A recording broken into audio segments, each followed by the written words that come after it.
Selleks, et elu võiks olla ikka rohelisem, tuleb õppida. Ja miks mitte alustada päris algusest? Nimelt, kuidas maakivist vundamenti laduda. Kõik saavad aru juba, kes kohale ilmas. Aga meistrimees siit Rainis. Kõrge aja me teeme täna. Paar meetrit ma kuulsin, ma lugesin kuskilt. Me teeme siia nagu ühe jupi müüri ja siis mingi grilli aretame ka kuskile poole. Super. Millal grilli saab? Kuna grillida saab? Täna. Homme õhtul. Mul ei ole praegu kindaid kaasas, aga ma kasutan kõiki neid tööriistu, mis siin on. Ma kuulsin, et siis saab võtta igasuguseid tööriistu. Ja... siin on kinnas. Ma mõtlesin, kuhu ma oma kinda panin. Siin on terve pakk kindaid. Õigus.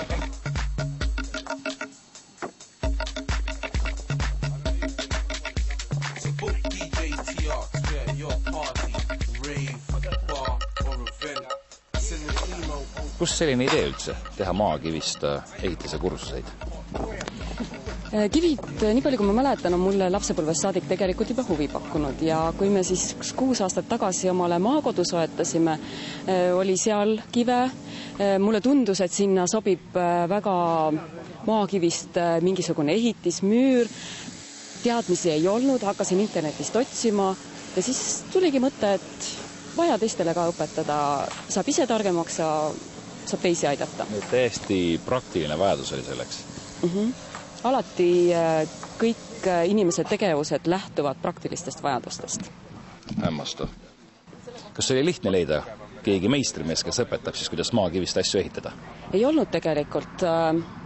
Tuhlasin ikka päris kaua internetis, kui see idee meil juba oli olemas. Vaatasin kutseõppekeskuste meistrimehi, rääkisin ühe teisega.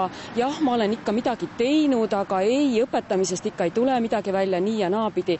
Ja ma ausalt öeldes ei mäletagi enam päris täpselt, kuidas ma täiesti Põlva oma mehe Rainis otsa komistasin. Ja see oli fantastiline leid.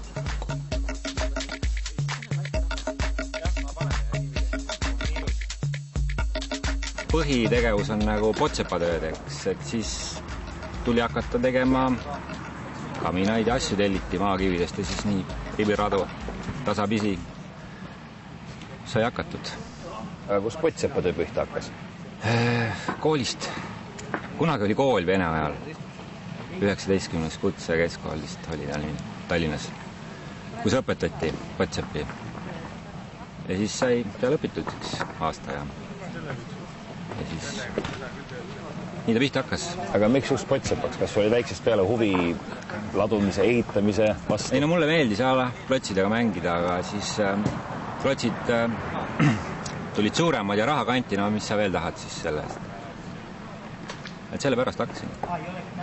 Pluss see, et sa oled nagu oma aja peremees. Keegi ei kamanda. Peale tellija muidugi. Et siin on põhiasi, mida vaja on nagu, et siin peab nagu hullult palju olema. Meil ei ole kellegil, et ei ole mõtet vaadata, ega see mass, lihase mass ei tähenda. Et see siin ei pea eriti midagi olema. No peab ikka, et sa suudad siit nagu kogu oma jõu sinna ühte hetkesse suunata, et see on nagu oluline. Et osadel kividel on olemas täiesti mingid sooned, mis on nagu vee ja millega iganes, eks, et noh, need lähevad lihtsalt puruks. No, siin on... Oskad siin sooni jälgida, need peab kuidagi vaatama, kus nad on? Kui nägemine veas, noh, näiteks siin on mingi soon, eks sees, et see on näha, et noh, see läheb siit nagu, läheb puruks. Kas siis peab kuidagi õiget mõdi lööma ka, et konkreetselt sealt puruks? Ja. Ei noh, mõte on see, et lüüakse nagu... Viltu selle? Selle nurgaga löö. Nurgaga, okei.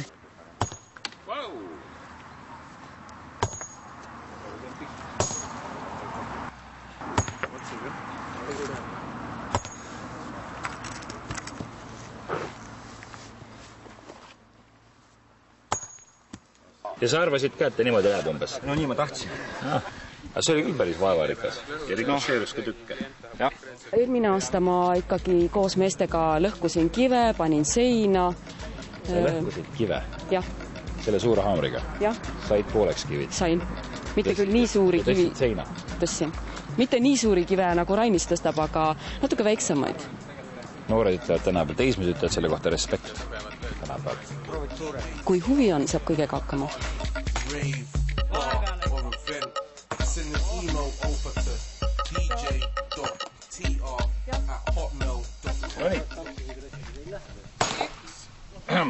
ma tegin praegu sükse väikse kiilu. See on nagu väga hästi löödud. Et äkki... Mitu viilu sellest kivist tahtsid põhimõtteliselt? Et äkki räägiks nagu tööjuttu, et palkaks... Ma olen arvanud leiba viilutama. Okei.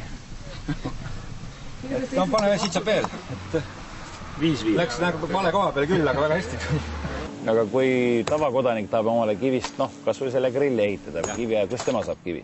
Vanasti sai igalt poolt, aga tänapäeval... Praegult ei tohi igalt poolt võtta, et kivi on maavara. Idee järgi sa ei tohi kiviga nagu ringigi sõita, sa ei tohi oma kinnistu pealt selle kivihunnikuga väljagi sõita. Et sul peab olema kaevandusluba või sa pead okei, kui sa tood karjäärist, karjäärist on võimalik saada osta kive. Aga kui sa nagu oma kinnistu pealt sõidad kivihunnikuga välja, siis sa peaks ennast kuskil registreerima keskkonnateenistuses. Et tavainimene ei saagi nii, et tuleb osta see kivi. Ma olen puhkama. Et kui on vaja selliseid kive, siis võid pöörduda. Siin oskab teha. Sellised kive ma teen tavaliselt. Kas see on nüüd täiesti piisav vundamendi sügavus või? Oleneb milleks, et tegelikult siin on liiv all, eks, et põhimõtteliselt, et külm nagu ära kergitakse, peaks nagu 1,20 m kaevama, aga kui liiva põhi on, ütleme, teeme nagu traditsiooniliselt, vanad vundamendid on põhimõtteliselt, kui liiv on all, siis ta hakkab seal kuskil 50 centimeetrit hakkavad kivid tulema ja kogu lugu. Külma kerge ikka tekib. Ja see müür jääb siis otse püsima, ta ei lähe kuidagi viltu? Jõudu väga ei rakenda autoga, siis ta peaks püsti jääma. Ega ma mõtlen, kui külm maast tõuseb, et see siis ei... Ei, siin oht ikkagi on, jah. On. Aga, ma arvan, et see ei ole eesmärk siin.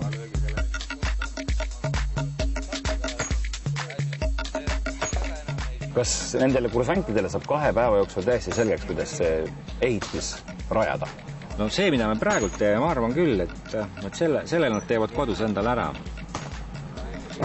Ja siis jääb neil potsepa või müürsepa tellimine ära ja hoiavad hulka raha kokku. Nii, nagu te olete saates näinud, ma olen käinud leiba viilutama ja see tundub välja, et umbes sama. Leib oli küll natuke pehmem, aga see on vist peidetud anneminus. Maakive viilutada. Telliskividega mul tuli üldse kindlasti välja. Seda ei olnud väga vaja. Just pihta see täpsust on vaja. See haamer on nii raske, et tegelikult ta kukub ise sinna peale. Ta oli ise eest ära hüpata ja